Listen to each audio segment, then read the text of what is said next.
At the start of my sophomore year, one late night while scrolling through social media, my boyfriend posted, "Childhood sweetheart romance can never compete with the serendipity of unexpected encounters." He deleted it shortly after. I called him immediately. On the other end, I could hear the chaotic noise of a nightclub, voices, music, clinking glasses, all blending into a cacophony. "Dominic, where are you?" A sense of unease crept into my voice. "You're not in the dorm?" My dorm mates wanted to hang out for a drink. Dominic said nonchalantly. "Oriana, just get some rest, okay?" I replied with a soft okay.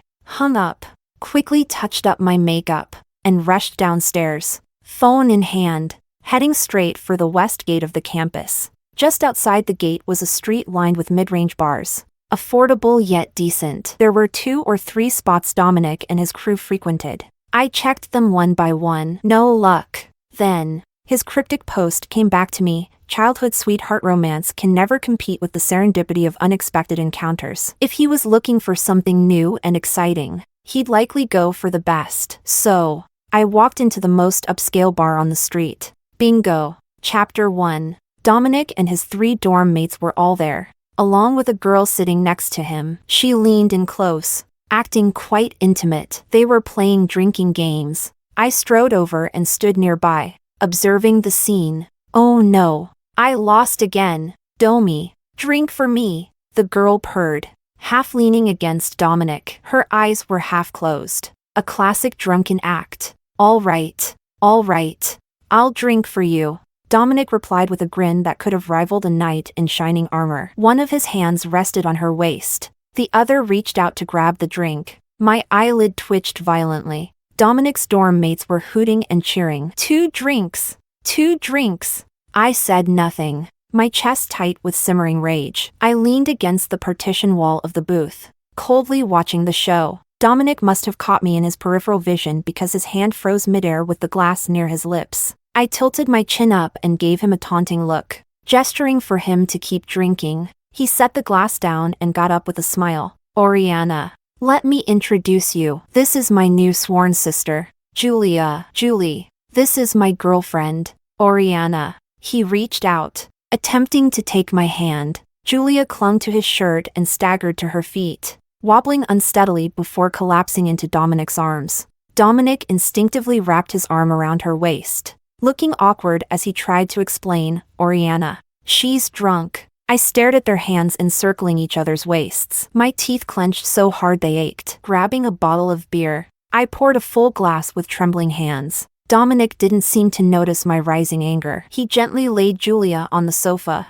then turned to me with a concerned expression. "Oriana, what are you doing? You can't drink that much. It's not for me," I replied flatly, before splashing the entire glass of beer onto his face. Gasps and wolf whistles erupted around us. Dominic froze, beer dripping from his stunned face. He wiped it off with a hand, glancing around at the gawking crowd, his voice low and angry. "Oriana, are you crazy?" "Yes," I said, my nails digging into my palms to keep my voice calm. "Dominic, we're done." I turned and walked away. Out of the corner of my eye, I caught sight of the guy whistling at the next table. It was none other than Sebastian, the campus bad boy. He lounged lazily on the sofa, shirt sleeves rolled up, holding a glass of wine that he swirled nonchalantly. His mischievous, upturned eyes glimmered with amusement as he watched me. I rolled my eyes at him. I was in a terrible mood, and nothing annoyed me more than someone who looked like they were just playing it cool.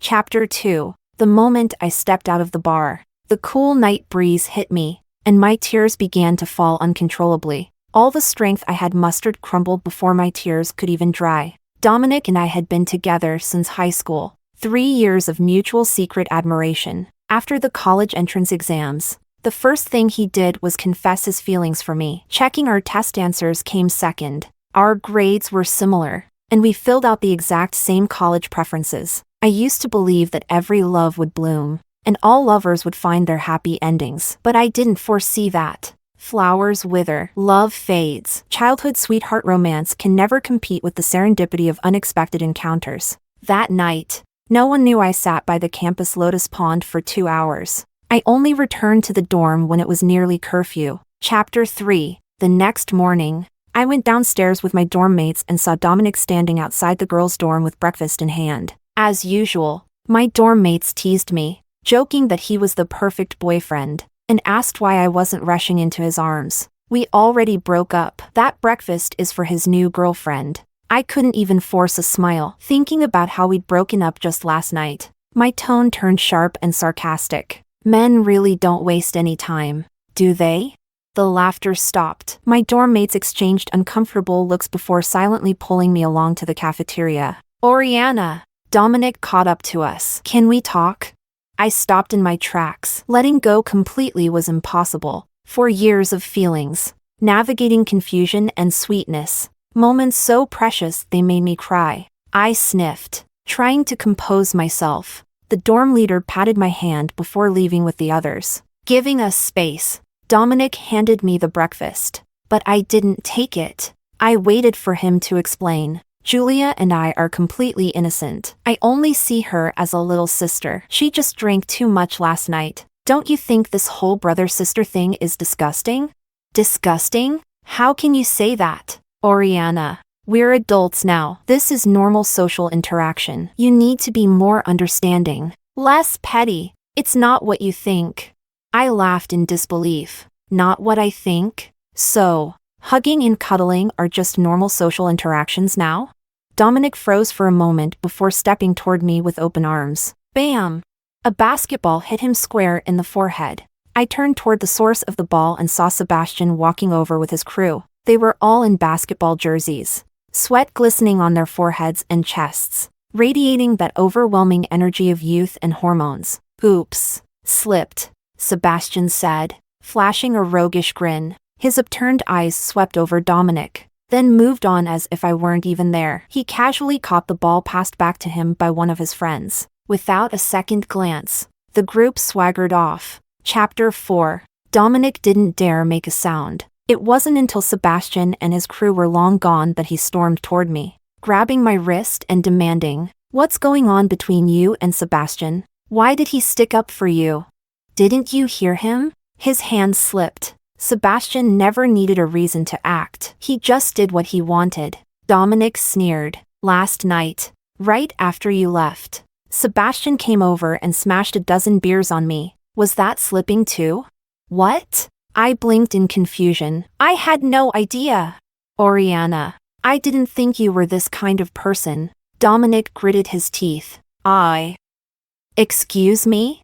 Chapter 5. Dominic's so-called serendipity. Julia liked to act like she was a top student. She was a Chinese literature major but spent all her time hanging around our economics and management department. She even attended classes across departments. And not just casually, she attended everything, from core courses to general electives. As long as Dominic didn't skip class, she was always there. Does her program not have classes? Or did she finish 4 years' worth of coursework by sophomore year? One of my dorm mates muttered, clearly unimpressed. A literature major attending finance lectures, does she even understand anything? I turned to glance behind me. We were in a lecture hall. Julia sat right next to Dominic, who was flanked by his dorm mates, giving her the appearance of being a queen surrounded by her loyal subjects. She noticed me looking, raised her chin, and smirked provocatively. Internally, I sighed, leaning closer to my dorm mate. I whispered, "She's probably just a genius. Let it go." My dorm mate clicked her tongue in disdain and shot a glare at Julia. "Oriana, don't be naive. She's clearly showing off. Everyone in class knows you and Dominic broke up, or rather, that he dumped you." I hummed nonchalantly, urging her to focus on the lecture. "How can you even concentrate? I'm about to explode." My dorm mate gripped her pen tightly, tapping it silently on the desk in frustration. I wanted to say, knowledge is more important than romance, but saying that now would make me sound unbearably pretentious. Instead, I clenched my jaw. Yes, I got dumped, but the one who should be ridiculed, criticized, and gossiped about shouldn't be me. My dorm mate sighed, her gaze shifting to the professor at the front. Coincidentally, the young assistant professor called on her to answer a question. It was a discussion question, and my dorm mate handled it with ease. The professor smiled. adjusting his glasses as his gaze landed on Julia, the young lady next to Dominic. "I believe you're not part of this program?" Someone in the front row quipped. "She's from the literature department. Guess she fell in love with our field." The professor chuckled politely, gesturing for her to respond. "You've attended quite a few lectures. Why don't you answer that same question? And feel free to add your own thoughts." It was an open-ended discussion question with no fixed answer. Even with Dominic whispering hints beside her, Julia stumbled over her words, her response disjointed and incoherent. The professor nodded curtly. "If you're here to learn, please take it seriously." My dorm mate practically radiated triumph, leaning over to whisper, "See? She's not a genius. She's here to provoke you." I gave her an exasperated glance, urging her to focus on the professor again. If she wasn't careful, she'd be the next one called on. Chapter 6. After class. I was packing my books when I sensed something was off. Bang! A thick textbook slammed onto my desk. I looked up to see Julia's furious face, with Dominic and his dorm mates rushing up behind her, trying to calm her down. "Oriana, what's your problem?" Standing one step above me, she roared like an angry lioness. "What problem?" I replied indifferently, glancing at the textbook with Dominic's name on it. "Dominic's book? Did you just throw it like a toy? Didn't you know he treats his books like treasure?" Dominic had grown up in a poor family. Things only got better when he reached middle school. Since then, he cherished every single book. His pages were always pristine, and his notes impeccably neat. I turned my gaze to Dominic. "This is your new girlfriend?"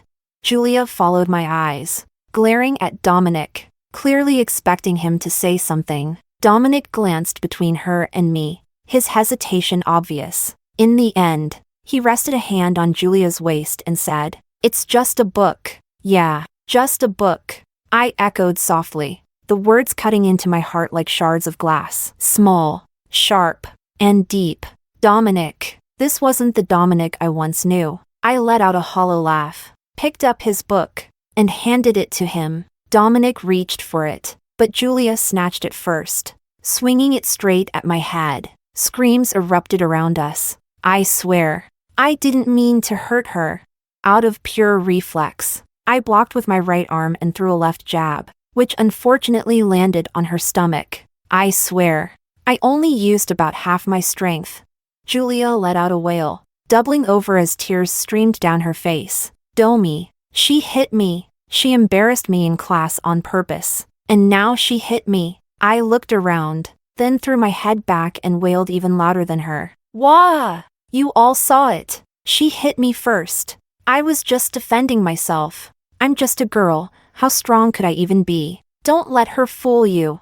Our classmates, who had seen Dominic dump me and immediately flaunt his new girlfriend in class, were less than sympathetic toward him and Julia. Whispers spread through the room. Seriously? She crashes our class and picks on our classmates?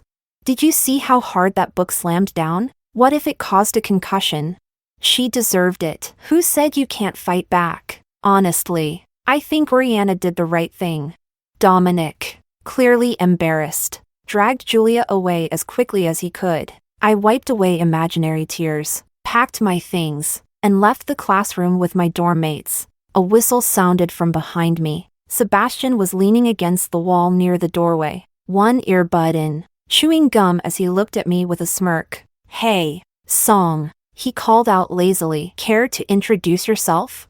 With a subtle push of his hips, he straightened up in one fluid motion, standing tall and proud like a pine tree on a mountain. I'm Sebastian, junior in logistics. You're senior. I nodded, responding with a simple noted. Before walking off with my dorm mates, a group of guys peeked out from a corner down the hall, whistling and cheering, waving at Sebastian with exaggerated gestures. Sebastian caught up to me, leaning closer and lowering his voice. I've never chased a girl before. Want to start by adding me on WeChat?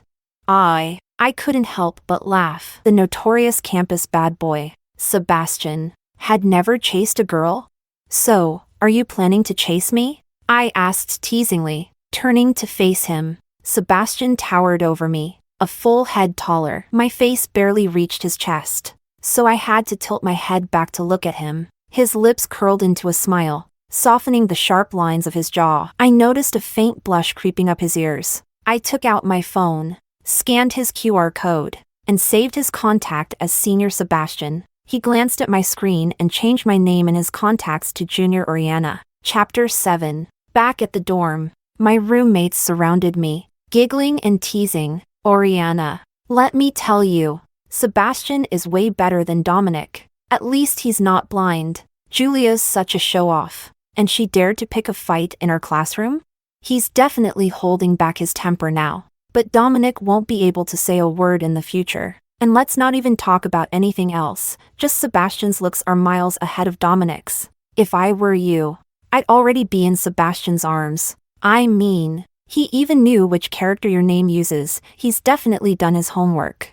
I smiled at them, but a shadow loomed over my heart. I was just an ordinary girl. I had my moments of vanity after being dumped by my boyfriend. Having someone pursue me, especially someone as attractive and competent as Sebastian, did make me happy. Sebastian's presence felt like a ray of sunshine piercing through the darkness that had enveloped me. I fiddled with my phone, which lit up before it rang. It was Dominic. Oriana, what do you have to say for yourself now? His tone was accusatory. I didn't even know what he thought he had the right to accuse me of. What do you want to hear? The fire I once had for him had extinguished the moment he said, "It's just a book." All that remained were cold, dead embers. When did you and Sebastian start hooking up? How long have you been cheating on me? I knew something was off that night at the bar. Why else would he stand up for you? Do you even know what kind of person he is? He's the campus bad boy. Fights, street racing, teachers can't even control him. If you're with him, do you know what you're risking? What about your mom? Aren't you afraid he'll ruin you completely?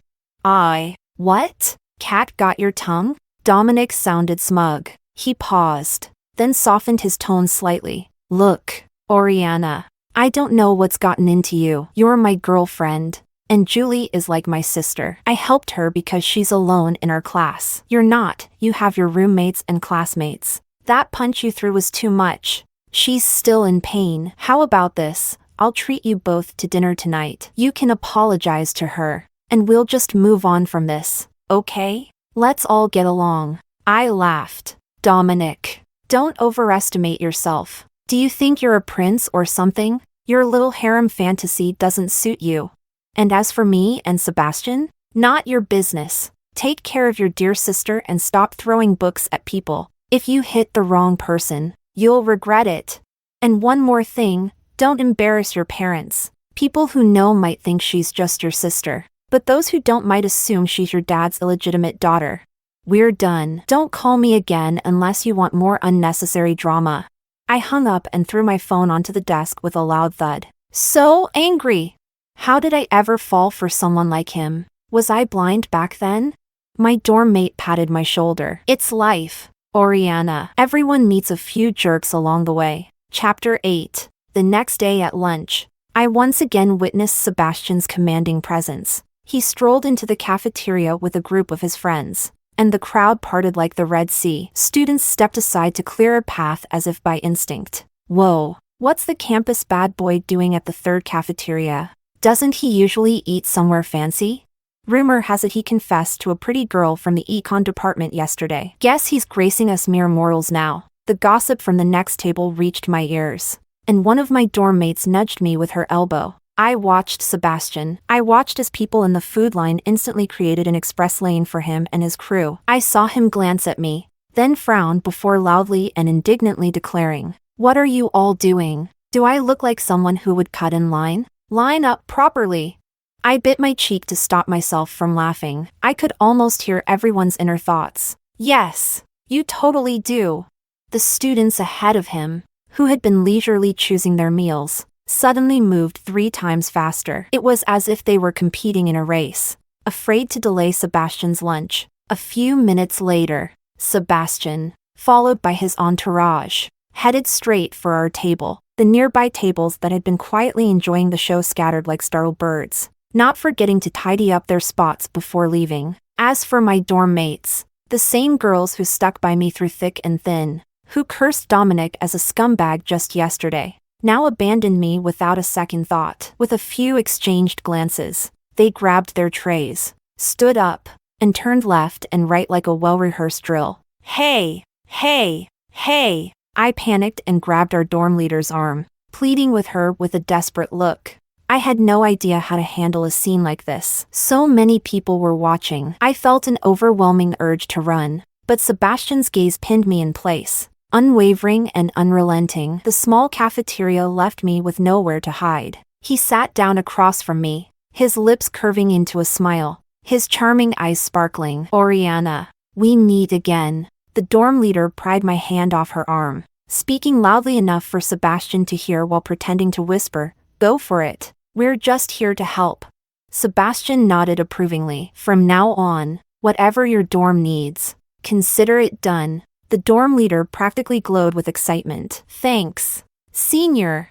I looked up at the ceiling in defeat. Out of the corner of my eye, I saw Sebastian's wrist and chopsticks moving once, twice, 3, 4 times as he added food to my plate. I glanced down and saw that despite nearly finishing my meal, my plate now contained a drumstick, 2 meatballs, and 3 or 4 pieces of beef. Do I look like I eat that much? I wondered, giving him a confused look. Eat more, Sebastian said with a grin, his eyes softening with something that looked like fondness. The chopsticks are clean, never used, but I'm already full. I leaned slightly toward him and whispered, wasting food is shameful. Then give it to me. He chuckled and pushed his plate toward me. I looked at his chopsticks, then mine, before decisively standing up to fetch clean ones from the nearby sterilizer. Boys eat quickly, like a whirlwind. By the time I was contemplating how to politely excuse myself, Sebastian had already finished. His plate was spotless, not a grain of rice left. He looked at me, clearly expecting something. What? Does he want me to praise him? I wanted to remind him, Sebastian, having lunch with me is one thing, but maintaining your cool bad boy persona is way more important. By the way, how do you know my name? Are you free this afternoon? We spoke at the same time, but he cut me off. I guess he wanted to ask me out, maybe for a movie, shopping, or a claw machine arcade. Since we barely knew each other, I quickly found an excuse. I have class. Perfect. I've always wanted to sit in on your econ classes. Mind if I join you this afternoon? What? I stared at him in disbelief. Aren't bad boys supposed to skip class, fight, and look cool? Why does he want to attend lectures? Hey, at least pretend to maintain your image. Sebastian laughed, standing abruptly and leaning in close. His eyes sparkled as if I were a rare treasure. I froze. Then, he lifted his hand and tapped my chin lightly. His thumb brushed against my lips like a feather. I was so flustered that I forgot how to breathe, trembling slightly as I leaned back. Even after dating Dominic for so long, the most intimate gestures we shared were holding hands and hugs. He'd never touched my lips. What are you so nervous about?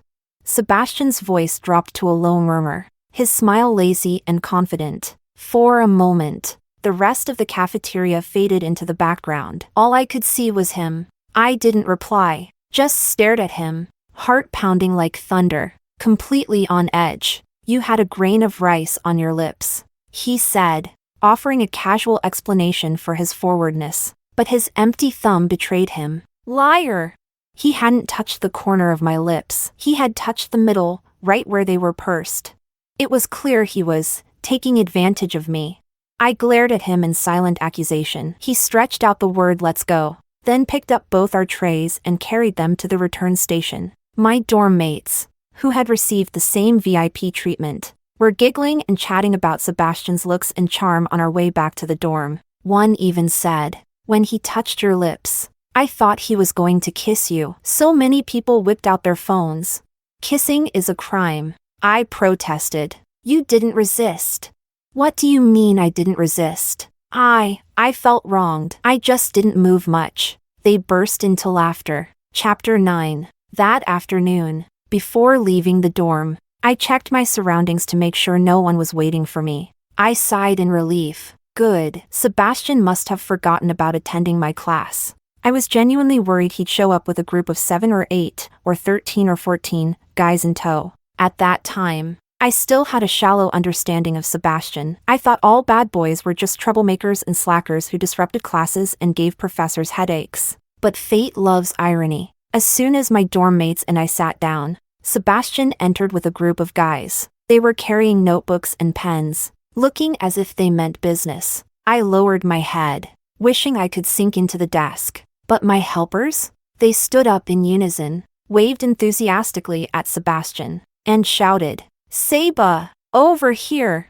Then they cleared the seats next to me, one on each side. For him. Have you no sympathy? Sympathy?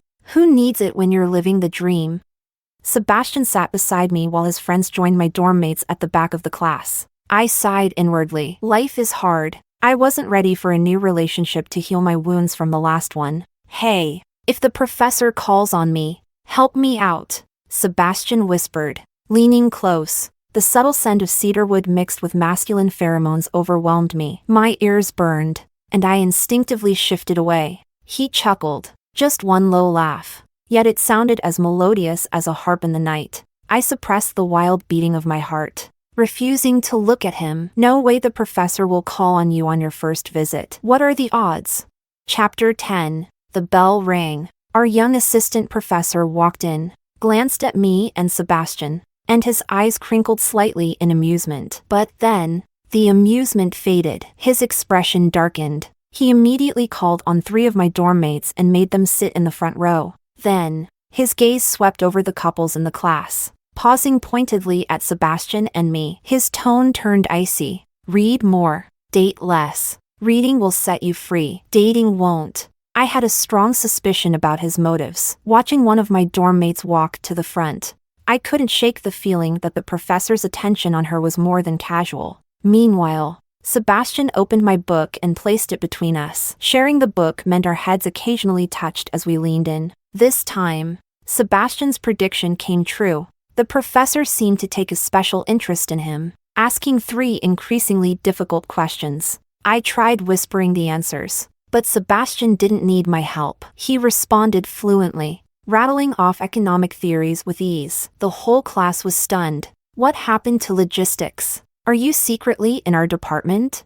After the 3rd question, the professor addressed the class. See that? An outsider knows more than you. Shame on you all. I must have been too lenient. From now on, weekly exams, 30% harder. They'll count for 40% of your final grade. The room erupted in groans. The professor's gaze lingered on my dorm mates, and I couldn't escape the accusing stares from my classmates. Sebastian, unfazed, leaned in and whispered to me, "Don't worry. If you don't understand something, I'll tutor you, anytime, anywhere." Excuse me?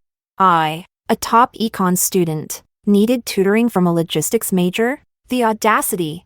I glared at him, silently vowing to score at least 92 on the next exam. That day, Sebastian's unexpected brilliance completely overturned my perception of him. Our bad boy wasn't just a campus bad boy, he was also a genius. Throughout the class, I felt a hostile glare from somewhere in the room. I didn't need to look back to know who it was. Dominic, with his overinflated ego, could never accept that his ex-girlfriend might move on so quickly to a new male friend. Chapter 11. Sebastian's unexpected appearance in our class became a hot topic on the campus forum. The original post was full of astonishment. Is the campus bad boy cheating? How is he this good?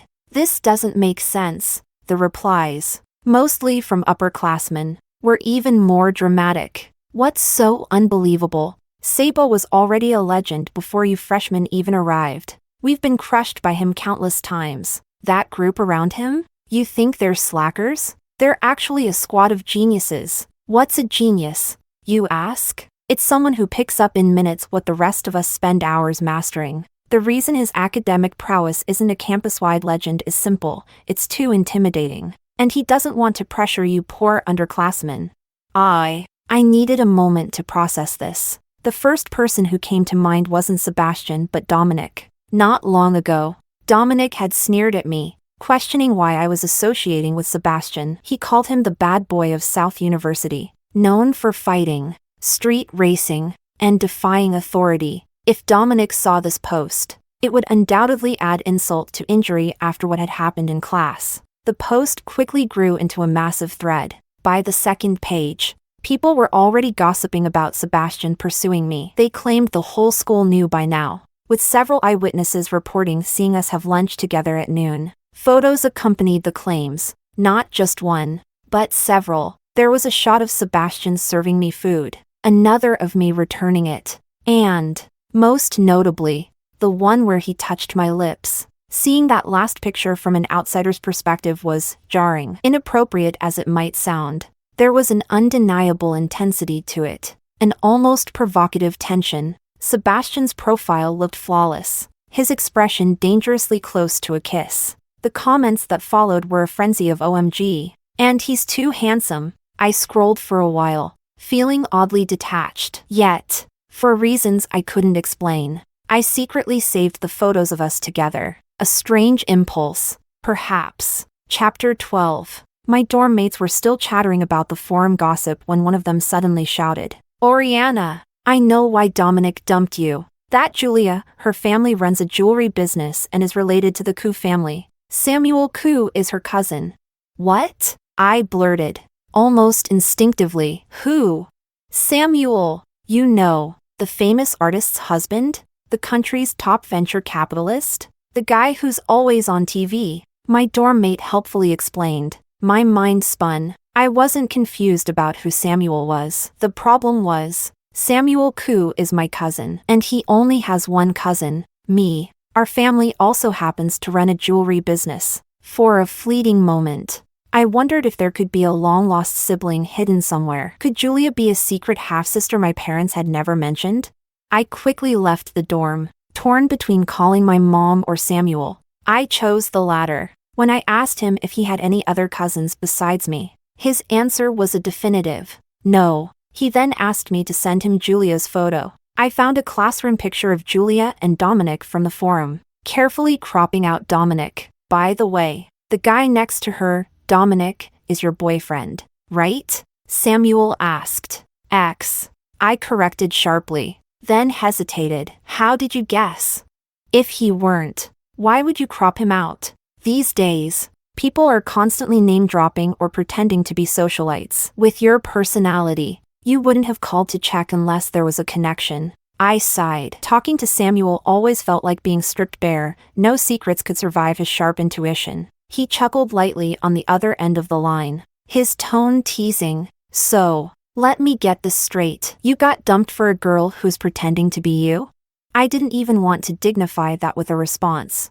How could something so absurd even happen? It was too ridiculous, even for fiction. 4 years. No one at school knew about my family's background. My dad always said, "Stay low-key." From the top, all you see are smiling faces, but behind those smiles, you don't know how many people want to drag you down into the mud. But I never expected that staying too low-key would lead to my boyfriend dumping me for being too average. Sensing my mood, Samuel comforted me. "Let it go. A man like that isn't worth your time. One day, you'll thank him for letting you go." He paused before adding, "That Julia girl looks vaguely familiar. Give me half an hour." Chapter 13. 30 minutes later, I stared at the message on my phone in stunned silence. Julia, her father, Justin, was one of Samuel's company drivers. Her mother, Sophia, was one of the housekeepers at Samuel's estate, specifically the one who cleaned floors and dusted furniture. Samuel followed up, "What's your plan? Do you need me to step in?" "No need," I replied. "I'm looking forward to them walking down the aisle together." Chapter 14. Determined to maintain my reputation as an outstanding econ student, I threw myself into studying. If the professor said the exam would be 30% harder, I knew it wasn't just about covering 30% more material, it meant doubling my preparation. The library became my second home, and, unsurprisingly, so did Sebastian. Every time I went, he'd sit right next to me. "Do you come here every day?" I asked once, after seeing his academic god side. Nothing he did could surprise me anymore. "No, I only come because you're here," he said, his peach blossom eyes sparkling with mischief. "What if you had a question?" I'm conveniently nearby. I rolled my eyes, raising an eyebrow as my inner self mocked him. Keep bragging. One day you'll trip over your own arrogance. What are you thinking about? He suddenly leaned in, his warm breath brushing my face. The distance between us shrank to just a few centimeters. Panicking, I leaned back instinctively, nearly toppling off my chair. Sebastian caught me before I fell. A collective gasp echoed through the library, every pair of eyes locking onto us. What are you doing? I hissed, my voice low but sharp. My face burned with embarrassment. Catching you, he replied, utterly unapologetic. You were about to fall. I wanted to yell. If it weren't for you, I wouldn't have fallen in the first place.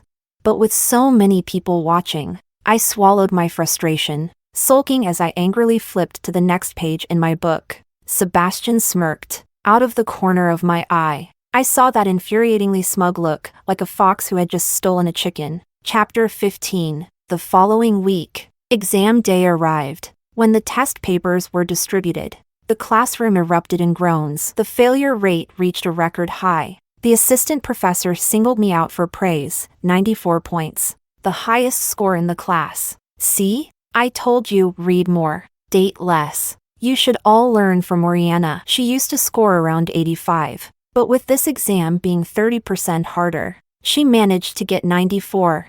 From the back of the room, someone quipped, "Excuse me, Professor, but she has Sebastian, a genius who studies with her every day." The professor raised an eyebrow. And what does that prove? It proves that dating isn't the problem, it depends on who you're dating. If I had a Sebastian, I'd score 100. Proximity to greatness inspires greatness.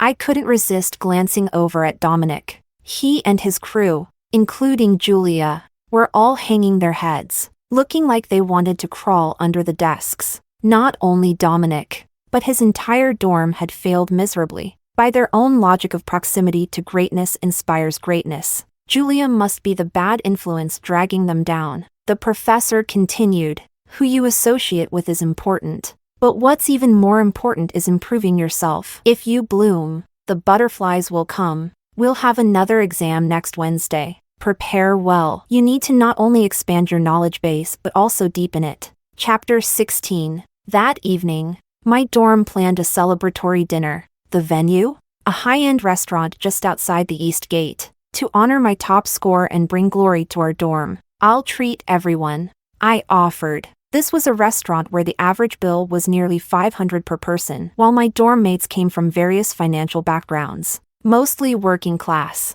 Spending that much on a meal would surely sting for anyone. Absolutely not. If you were paying, we wouldn't have chosen such an expensive place. The dorm leader threw an arm around my shoulder. It's the dorm we're paired with, they're treating us. They picked the spot and even booked a private room. I was stunned. The only dorm we'd ever been paired with was Dominic's. After my breakup with him, our two dorms hadn't interacted at all. We looked down on them, and they felt awkward around us. Why? I asked, bewildered. Why eat together now? After everything?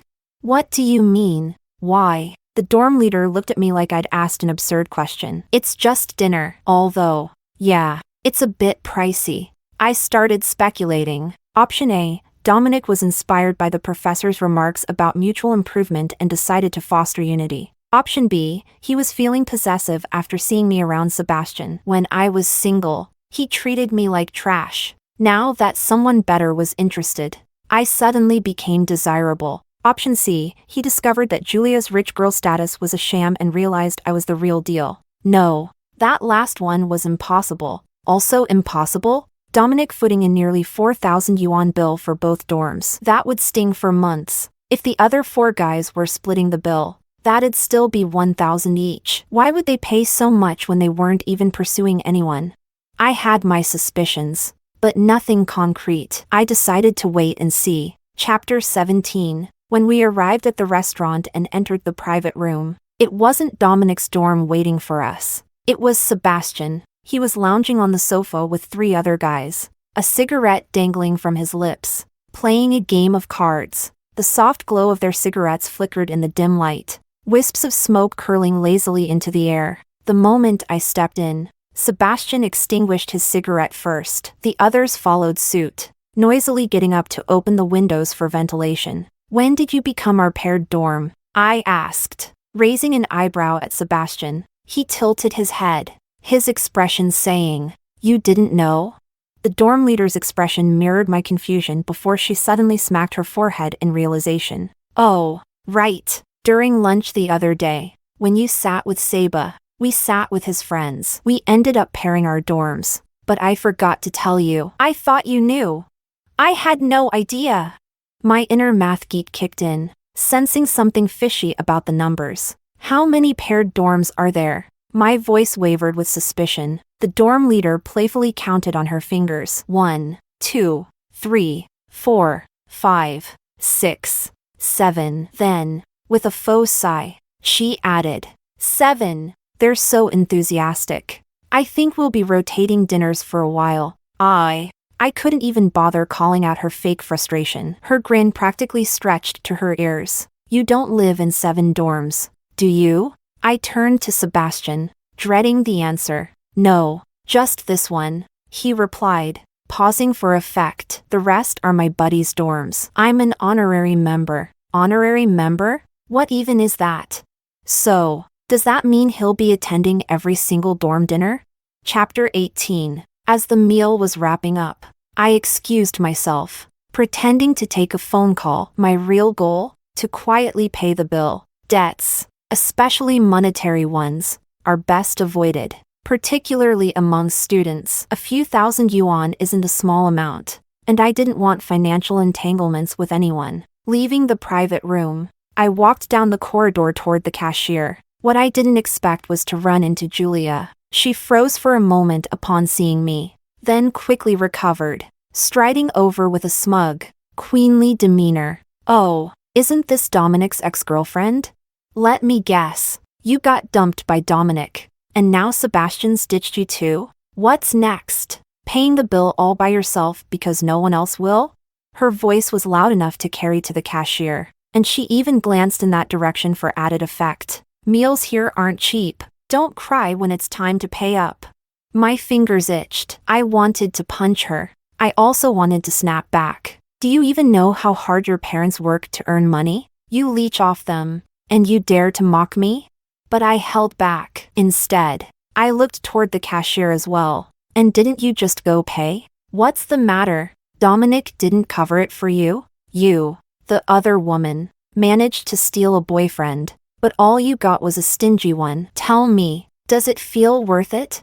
Julia's expression faltered. She raised her left hand, revealing a bracelet adorned with gold roses, flashing it under the light. This? She said smugly. The guy you liked gave it to me. Isn't it shiny? Isn't it pretty? He never gave you anything like this, did he? I chuckled. What's past is past. No. Dominic never gave me a bracelet worth over 1,000 yuan. The most expensive gift he'd ever bought me was a 200 yuan lipstick. He complained about it for days afterward, saying it was too expensive and that a 30 yuan one would have sufficed. Not everything shiny is valuable, I said, my tone light. It's just synthetic crystals, marked up because of branding. It's not worth much. I paused, a plan forming in my mind. And you sell jewelry, right? Surely your family wouldn't settle for something so basic? If you want something truly dazzling, it has to be diamonds at the very least. Julia's face darkened slightly. Before she could respond, Dominic's voice came from behind, stern and reproachful. Oriana, I didn't think you were this materialistic. We're still students, and here you are talking about diamonds. Gifts should be thoughtful, not extravagant. Julia, emboldened, clung to Dominic's arm, half leaning into him as she shot me a triumphant look. Domi, you're so right. Gifts should be thoughtful. I absolutely love the bracelet you gave me.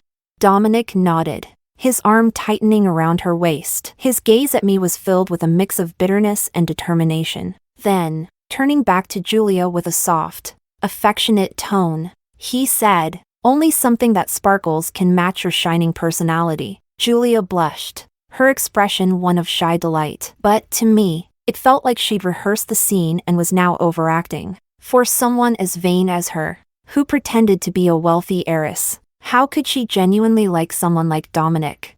Not that it mattered. It was no longer my concern. I clapped enthusiastically. Well said. That cheesy line? A perfect 100.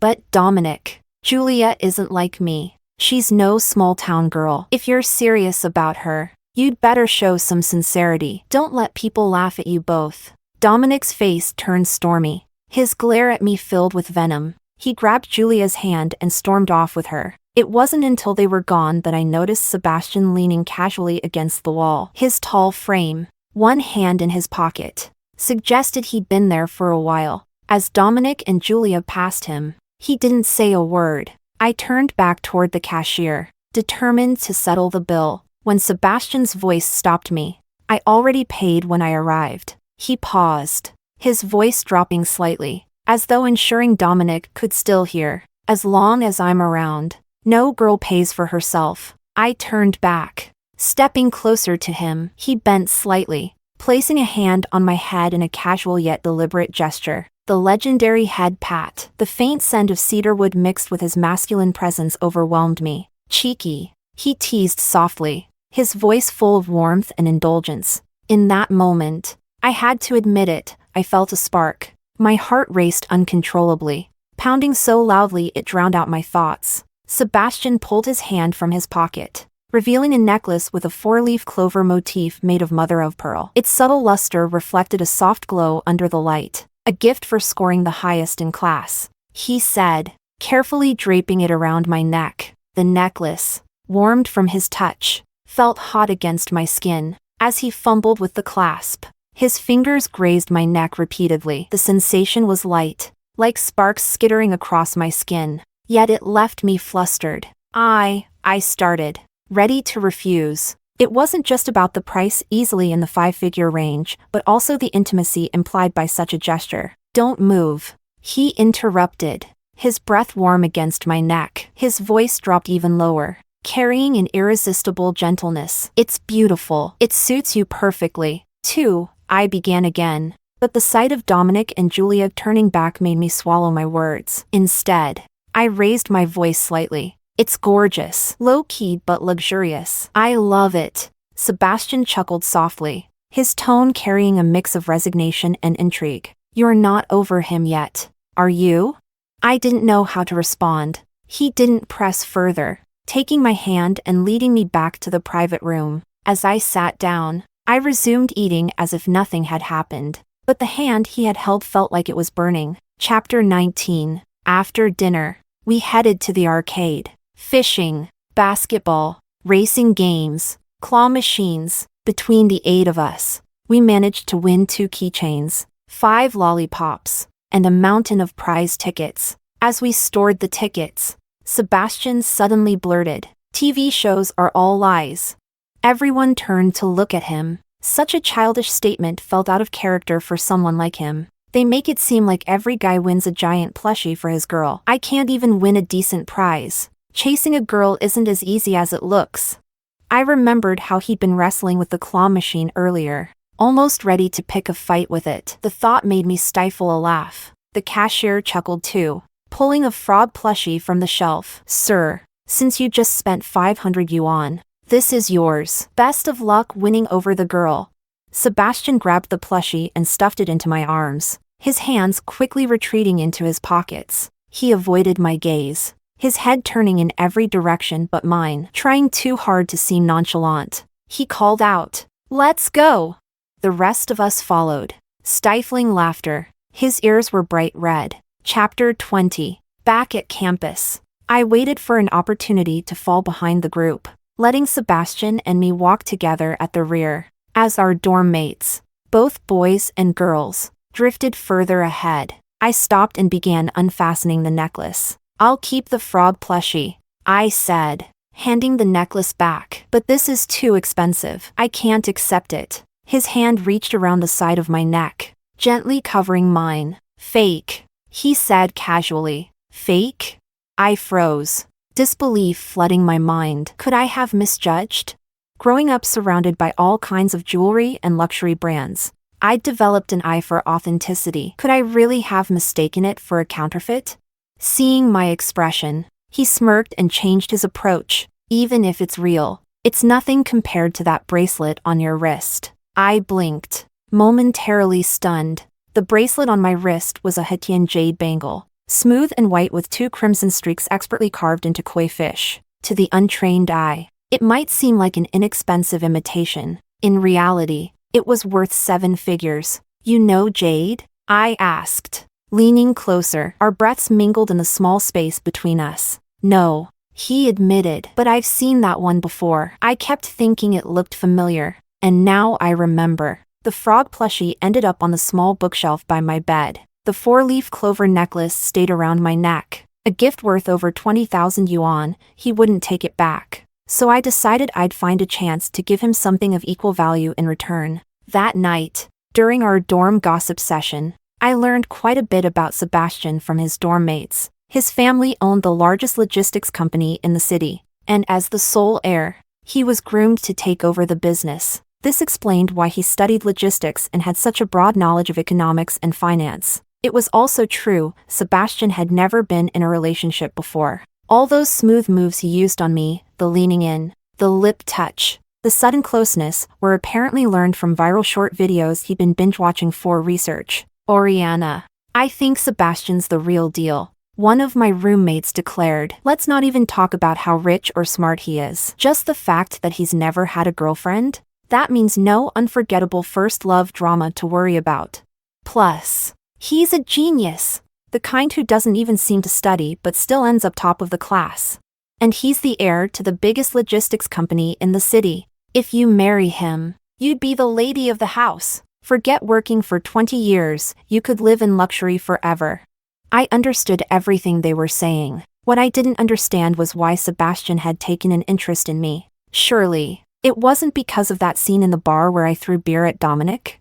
Chapter 21. The next time I logged onto the campus forum, Sebastian's thread had turned into a super hot topic. In just 1 week, it had reached 32 pages of replies. I had gone from being the pretty girl in econ to the goddess of South University. Of course, there were still dissenting voices. Some people were adamant about reminding everyone that I had been dumped by Dominic, claiming I wasn't good enough for Sebastian and should go back to wherever I came from. The jealousy practically oozed from the screen. One reply had the highest number of upvotes. Shut up.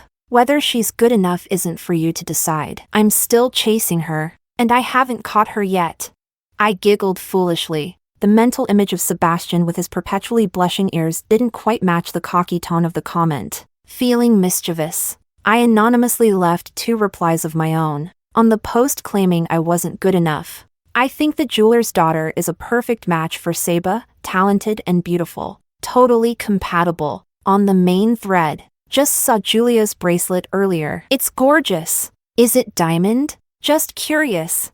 Then, I snapped a picture of the necklace Sebastian had given me and found a screenshot of its price from a verified luxury retailer. I posted the image on social media, captioning it, "First time receiving such an expensive gift." Feeling a bit overwhelmed, I made the post visible only to Dominic and his dorm mates. I didn't have Julia on my friend list, but I was certain the message would reach her. Chapter 22. I, Oriana, have never claimed to be overly kind-hearted. When someone picks a fight with me, I have 2 responses to choose from. A. Punch them and show them how cruel the world can be. B. Slowly and methodically grind them down until they're left in shambles. Chapter 23. Thanks to the professor's relentless weekly exams, I allowed myself only 1 evening of leisure per week. The next morning, books in hand, I headed for the library. Outside the dorm, I ran into Sebastian, who was returning from a basketball game with his group. The sunrise bathed them in golden light. Each of them was tall, athletic, and attention-grabbing. And yet, Sebastian stood out the most. Suddenly, a quote I'd once read came to mind. "It's not youth that's vibrant, it's us." Oriana. Sebastian's voice cut through the noise effortlessly. "Hi, what a coincidence," I greeted with a smile, though inwardly, my cynical side rolled its eyes. Yesterday I was Junior Oriana, and today it's just Oriana. Huh? His friends started teasing him. What coincidence? He timed it perfectly, knowing you'd be coming out. We didn't even finish our game. He asked if basketball or his girlfriend was more important. Hey, Oriana, has Sebastian officially won you over yet? Sebastian, clearly flustered, shoved his friends playfully. Get lost. All of you. Go shower.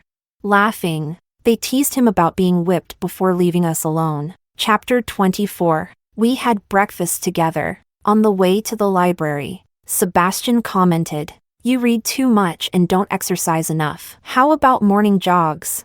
I'll go with you." I wasn't remotely interested. I think life's about staying still. You know? Like the saying, turtles live 1,000 years, toads live 10,000. Noticing his amused silence, I glanced at him, realized my mistake, and quickly corrected myself. I'll think about it. In other words, a polite refusal. But Sebastian seemed satisfied. By the way, he asked, "That punch you threw at Julia, was that trained?" It looked pretty skilled. Taekwondo, karate, and some kickboxing. I admitted, but I only know the basics. My dad made me learn in case I needed to defend myself against bullies. I trailed off, suddenly realizing who I was talking to. Glancing at him nervously, I half expected him to take offense. Instead, he looked intrigued. Want to pick it back up? I can train with you. I was floored. Seriously, dude? You're trying to win a girl over, and your idea of a date is sparring? Sebastian's eyes said it all. Yes, it is. Chapter 25. That afternoon, Sebastian actually booked a boxing studio for 2 hours. I was beyond shocked. My first instinct was to refuse, but his enthusiasm was so infectious that I couldn't bring myself to turn him down. So, I went along. We sparred for a while, though it was clear he was holding back the entire time. Even so, I lost every round. In the end, I collapsed onto the floor, completely exhausted. Forget about maintaining my composure as a girl, I sprawled out in a totally unladylike manner. Sebastian looked down at me with mock exasperation, his tone dripping with disappointment. Already tired? All those years of training, wasted. If you ever meet a real attacker, you wouldn't stand a chance. Get up and fight me. Barely able to lift my eyelids, I shot him an annoyed glare and snapped. Sebastian, are you insane? No wonder you can't find a girlfriend. You're so hopelessly clueless. I must have been blind to ever think, wow, he's so smooth. He froze for a moment, then suddenly leaned down over me, his face coming closer. I found myself staring straight into his eyes. They were bright, like stars reflected in water, filled with an indescribable allure. He blinked, then said softly, "Then teach me?" "Teach you what?" I asked, confused. His face kept inching closer until his lips brushed against mine, soft and light, like clouds, like feathers. I never knew a kiss could feel like this. Just the contact of our lips made my heart race and my mind spin. Logic and emotion wrestled within me. Logic screamed for me to stop, but emotion begged me to stay. In that moment, I finally understood the meaning of irresistible temptation. After what felt like an eternity, the kiss broke, and the world seemed to quiet. Even the cicadas outside the window stopped their song. His voice was husky, his breath slightly heavy. "You never kissed Dominic, did you?" I nodded faintly. He seemed pleased, his lips finding mine again, his smile carrying a teasing lightness. Perfect. Neither have I tried this before. One kiss ended, another began. Years later, when I looked back on that moment, I remembered the sunlight streaming in through the window, slanting across the room, the scent of sweat and hormones mingling in the air, creating a heady, intoxicating atmosphere. Sebastian once told me, back then, I knew nothing. Lucky for me, you didn't either. Otherwise, you'd have found me too clumsy to bear. I laughed and replied, "And now you know everything." He grinned. Mutual learning, shared progress. After that day, Sebastian and I grew significantly closer. I joined him on morning runs, watched him play basketball, bought water for his team, and cheered him on when he showed off. His friends even started calling me sister-in-law with teasing grins. In return, he ate with me, studied beside me, took me to movies, and spent countless hours at claw machines. After burning through a small fortune, he eventually mastered the art, winning a prize every time. I've never been the type to play coy. Whenever someone asked about our relationship, I'd answer confidently, "We're together." Chapter 26. As for Julia, under my comment about her being a good match for Sebastian, the replies were a mix of disbelief and amusement. Some pointed out that Sebastian already had a girlfriend, and they were doing just fine. Others sneered at the idea of a genius dating a slacker. A few even dug up an embarrassing piece of gossip. Julia had once sent Sebastian a love letter. When I asked Sebastian about it, he shrugged. "Don't remember," he said casually. "There have been too many confessions over the years to keep track." I rolled my eyes. "Are you bragging?" "Just stating facts. You don't remember every guy who ever confessed to you, do you?"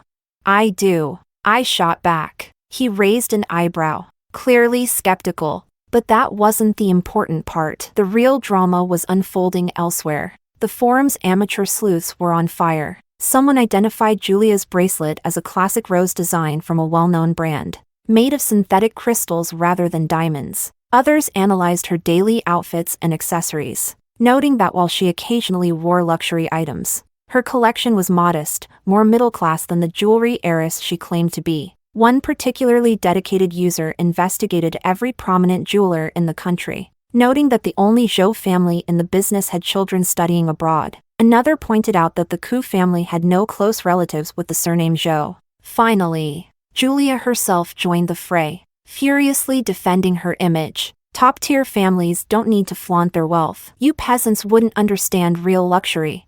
The finest items are either antique or custom-made. You can't even recognize them. Do you think my family's money is your business? Stay in your lane." That night, as I scrolled through Julia's increasingly unhinged rants, my phone rang. It was Dominic's mother. I thought she might be calling to ask about our breakup. After all, I'd met her a few times, and we'd had a decent relationship. Instead, she launched straight into an accusation. "What are you doing? Spending so much of my son's money?" "How much?" I asked, caught off guard. 5,000 yuan. In just a month. Dominic's mother ranted about how university should be for studying, not wasting money on frivolities. "Write down everything you've bought, and return what you can. I'll let this go. But don't make it a habit." Her condescending tone was a far cry from the polite woman I'd known before. Being young doesn't mean you can't learn frugality. You should be supporting Dominic, not dragging him down. "Do you know how hard it is to earn money? A good wife should be thrifty." I paused, the irony of her lecture not lost on me. "Ma'am, Dominic and I have already broken up," I said evenly. "What?" Her shrill voice pierced the air, loud enough for my dorm mates to hear. Everyone turned to look at me. Dominic's mother continued, her voice carrying through the room. "You spent his money and then dumped him? What kind of family raised you?" I'm not great at confrontations, but my dorm leader wasn't having it. She stepped forward, ready to snatch the phone and give Dominic's mother a piece of her mind. I waved her off, turning on the speakerphone instead. "First," I began, "the money wasn't spent by me, it was your son's new girlfriend who spent it. Second, if we're talking about family values, perhaps you should reflect. Raising a son who juggles relationships and chases wealth, is that your family tradition?" There was a stunned silence on the other end of the line. Then, her tone shifted drastically, turning almost kind. "Who is this new girlfriend?" I smirked, perfectly willing to play along. "Well, she's rumored to be the daughter of a jeweler, always decked out in luxury brands and attending high-class events. Very wealthy." Dominic's mother actually laughed. "With a girlfriend like that, Dominic could marry into fortune. Even a princess wouldn't be out of reach for him." My dorm mates and I exchanged incredulous looks. Where did she get this confidence? "And the 5,000 yuan?" I asked, feigning innocence. "What's 5,000? She replied, practically giddy. "With a girlfriend like that, spending 10,000 a month would be worth it. As for you, it seems you and Dominic just weren't meant to be." I laughed silently, my contempt hidden behind a polite tone. "Whatever makes you happy, Ma'am, best wishes to Dominic and his wealthy girlfriend. May they live happily ever after. Dominic's mother hummed approvingly. Good that you understand. After hanging up, I opened the forum and created a new thread. Title: A Day in the Life of a Jewelry Heiress. Chapter 27. Vanity is a poison, and lies, once started, often require an endless web of further lies to sustain. To prove herself as a wealthy heiress, Julia began an extravagant display of riches. Today it was Chanel, tomorrow Gucci, then Prada, Louis Vuitton, and Balenciaga. She even arranged for her father to pick her up once in Samuel's Rolls-Royce and Maybach. Every time she posted on social media, someone would screenshot it and upload it to the school forum. The reactions were filled with awe, claiming she was the epitome of a top-tier socialite, outshining any drama queen on TV. I watched it all unfold, amused as if watching a play, watching Julia and Dominic flaunt their relationship, eating lavish meals, exchanging gifts. I calculated that within a week,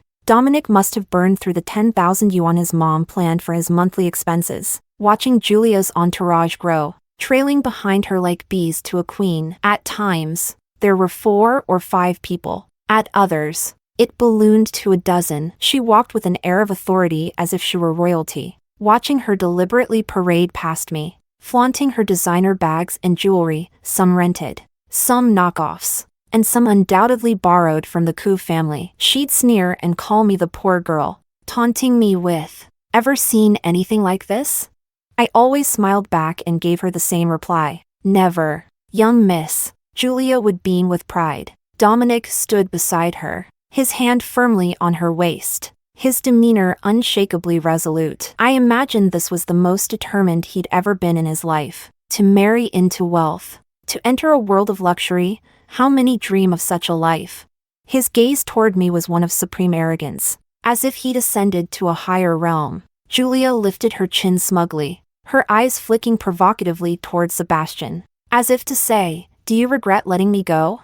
Sebastian scoffed audibly, his expression screaming what a joke. "Why not expose her?" he asked me once. "Because greed has no limits," I replied. "I don't bury people, I let them dig their own graves." Chapter 28. I didn't know how much Julia spent, but I did know Dominic's savings and allowance ran dry quickly. Then, he did something that made me lose all respect for him. He came to me, asking for a refund of everything he'd spent on me during our relationship. Prepared and meticulous, he brought along an A4 printout. It was an Excel sheet, detailing dates and expenses, dinners, milk tea, movie tickets, claw machines, taxi rides, even the Valentine's lipstick he'd gifted me. Some entries were split 50-50, but most were expenses he'd covered entirely. The total came to 2,832 yuan. "Check it over," he said, holding out the sheet. "If it's accurate,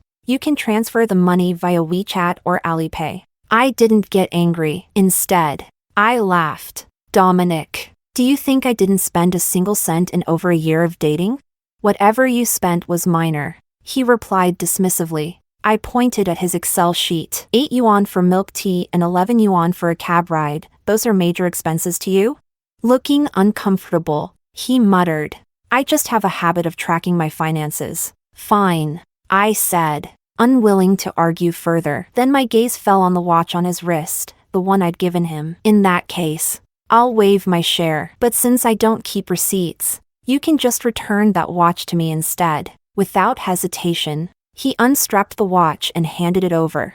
I promptly transferred him 2,832 yuan. Sebastian, who had been silently observing, finally spoke after Dominic left. "First of all," he said, "what were you thinking? Dating someone like him?"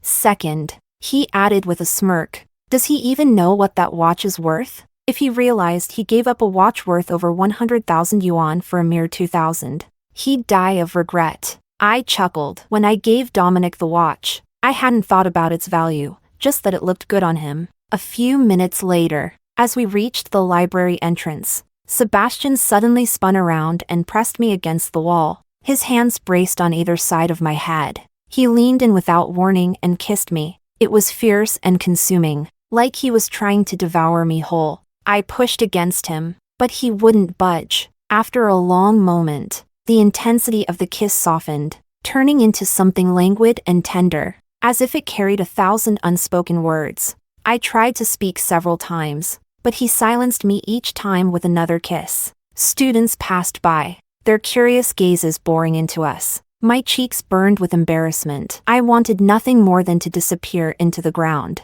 Oriana, Sebastian murmured, his voice low and rough, his breath brushing against my lips. I like you. I've liked you for a long time. And just now, he continued, even softer. I got jealous. He paused, then added with a mischievous grin, but now I feel better. His breath, his closeness, it left me flustered and trembling. I was so overwhelmed I even forgot to ask the most obvious question, how long have you liked me? Chapter 29. Dominic and Julia's relationship lasted just 2 months. The breakup was explosive and humiliating, sparked by a watch, the one I had taken back from Dominic. During class, as usual, their group sat at the back whispering and chatting. No one knows what they were talking about. But suddenly Julia slammed her hand on the desk, shot up from her seat, and stormed out of the room. The classroom door was right by the professor's lectern. Julia's dramatic exit drew everyone's attention. And moments later, Dominic, desperate to save face and his relationship, bolted after her. I didn't dare look at the professor's face. No discipline, no respect. Any of you prioritizing relationships over class, get out and stay out, he thundered. I silently thanked the heavens that Sebastian wasn't the clingy type. After making his presence felt in our class a couple of times, he'd gone back to his senior year circles. From the hallway, Dominic's voice echoed, heedless of the fact that it was class time. Julia, what are you even angry about? Angry? You really don't know? You broke loser. If you're poor, don't act like you're some rich heir. Do you even deserve me? When did I ever act like that?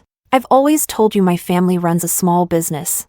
Oh sure, a small business, because every small businessman casually wears a watch worth over 100,000 yuan, right? What are you, a wolf in sheep's clothing?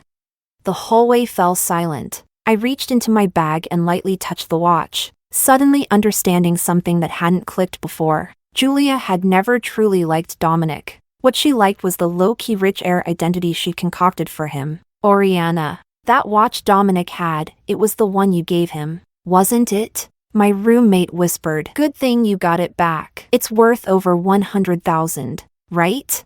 A piece of chalk flew through the air and hit her square in the forehead. She glared at the professor, puffing her cheeks indignantly, but didn't dare say a word.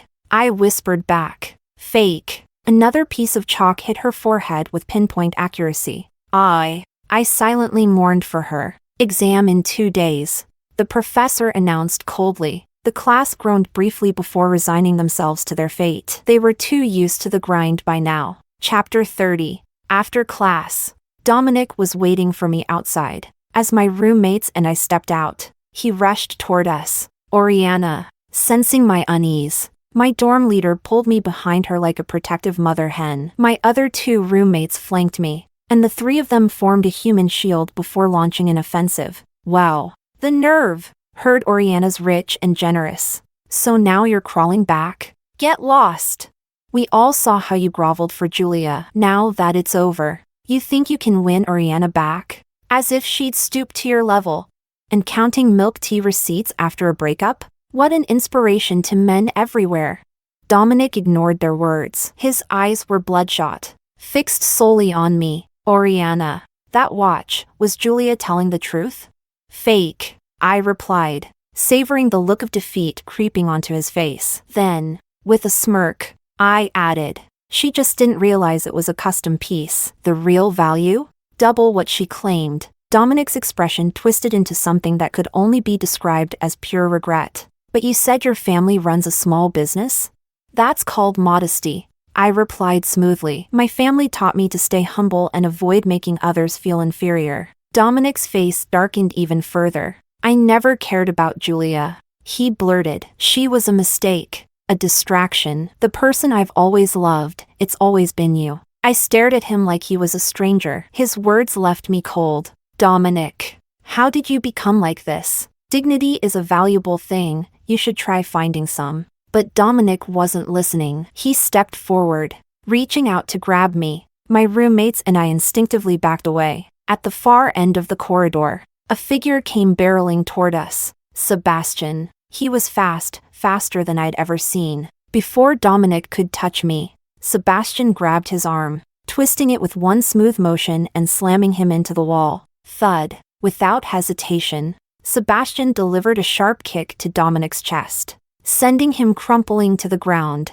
No explanations, no apologies. Oriana, are you okay? He asked, his voice soft, his gaze full of concern. I nodded, still processing what had just happened. This was the first time I'd seen Sebastian's legendary school tyrant persona in action. His rule of thumb for fights seemed to be, if someone deserves a beating, no explanations are necessary. Sebastian signaled to his friends, who had rushed over to back him up. Before taking my hand and leading me away, I could feel the heat of his anger and the unmistakable sound of Dominic getting handled behind us. I didn't look back. Like a compliant little bird, I let him lead me away. That custom watch thing? I made it up, I said softly. Did I scare you earlier? He asked at the same time. We both spoke at once. Before I could take back my words, he pulled me into his arms, pressing my back against a nearby tree. He leaned in close, his voice a low growl. Custom? Oh, I knew that look. The last time he got jealous, he'd kissed me senseless outside the library. Thinking quickly, I flipped the situation, standing on tiptoes to plant a quick kiss on his lips. This, I said playfully, is a true custom piece. He blinked, momentarily stunned, then broke into a slow, smug smile. Sweet, that's your first time taking the initiative. There'll be more, I promised, purely to appease him. But him being him, he leaned in again, murmuring something about reciprocating. Ugh. This guy, he was obviously hooked on kissing me, and there was no stopping him. Chapter 31. The one-sided fight Sebastian and his crew started was quietly brushed under the rug by the school administration. The punishment? A written apology. Practically nothing. After all, Sebastian was a legendary figure at South University, and Julia had been the most talked about student in recent weeks. Dominic, caught between their worlds, became the campus's biggest joke. He skipped classes for an entire week, too humiliated to show his face. That's when Wu's mother called me again. Her tone was dramatically different, warm, almost ingratiating. She claimed Dominic had been momentarily bewitched into dating Julia, insisting that high school romance was the purest kind, untainted by ulterior motives. She even said I was the only daughter-in-law she'd ever acknowledge. I couldn't hold back my laughter. Ma'am, don't flatter me. How could someone like me ever match up to your son? Dominic deserves a princess. Our family, the songs, is modest. I know my place. I wouldn't dare hold him back. We dated for over a year, and I spent exactly 2,832 yuan of his money, every penny of which I've already repaid. Please don't call me again. Save your phone bill for something more important, like treating your eyesight. From the other end, Wu's mother screeched. Oriana, I was wrong before. You are the princess. You and Dominic are made for each other. I hung up and blocked her number. Chapter 32. Dominic. I didn't want to think about him anymore, let alone mention him. But what he did next. Maybe the pressure from his family became too much. Maybe he regretted spending so much money on Julia. Either way, after a week of sulking in his dorm, Dominic's infamy on the forum had just begun to fade when he cornered Julia outside her dorm and demanded she repay him. In just 2 months, he'd spent over 30,000 yuan. Julia responded with venom. Pay you back? In your dreams. You broke loser. You're lucky I'm not charging you for wasting my time. Just looking at you makes me sick. Julia's supporters jumped to her defense, mocking Dominic. 30 grand? That's not even enough for one of Julia's handbags. Being her arm candy for 2 months? That alone was worth the price. Dominic, humiliated again, became an even bigger laughingstock. The incident quickly hit the forum, reigniting his infamy. After that, he was a shadow of his former self. rarely attending class. And when he did, he might as well have been invisible. Sometimes, I couldn't help but wonder if temptation hadn't been so abundant. Would Dominic have turned out differently? Chapter 33. Julia's obsession with flaunting wealth eventually led to two outcomes. 1. The university launched a campaign to promote frugality and strengthen moral education. Warning against materialism, they practically named the initiative after Julia. 2. Her so-called luxury items were exposed as a mix of rented goods, knockoffs, and outright theft from the Coup family. Among the stolen items were a pearl necklace, an antique brooch, and a custom gown belonging to my cousin. I sent photos of the stolen goods to my cousin, who forwarded them to Samuel. By the end of the day, Julia's parents had both lost their jobs. The entire family was brought in for questioning by the police. The truth couldn't be hidden for long. Julia's wealthy heiress persona crumbled to dust, and the forum exploded with outrage. Eventually, after a thorough investigation, Julia and her mother were convicted of theft and sentenced to prison. The university seized the opportunity to deliver a powerful lesson: vanity, unchecked, leads only to ruin. Chapter 34. As for my own family background, no one but Sebastian knew the full story. We dated for over 2 years before introducing our families, and now we're planning to attend graduate school together. Sebastian's father had a rugged, streetwise charm. When my mom met him, she sighed softly and said, "When fate arrives, nothing can stand in its way." That's when I learned that many years ago, during a cultural performance, Sebastian had seen me play the piano. He'd written me a love letter, which my mom had intercepted and never given me. Sebastian's father was thrilled with me. "Ever since you came along, he's been a different kid," he said with a grin. "He's focused on his studies, and he's even given up street racing." I turned to Sebastian, teasing, "Why'd you stop racing?" "Because I didn't want you to worry," he said simply. I laughed as the sunlight danced outside, a butterfly fluttering past the window.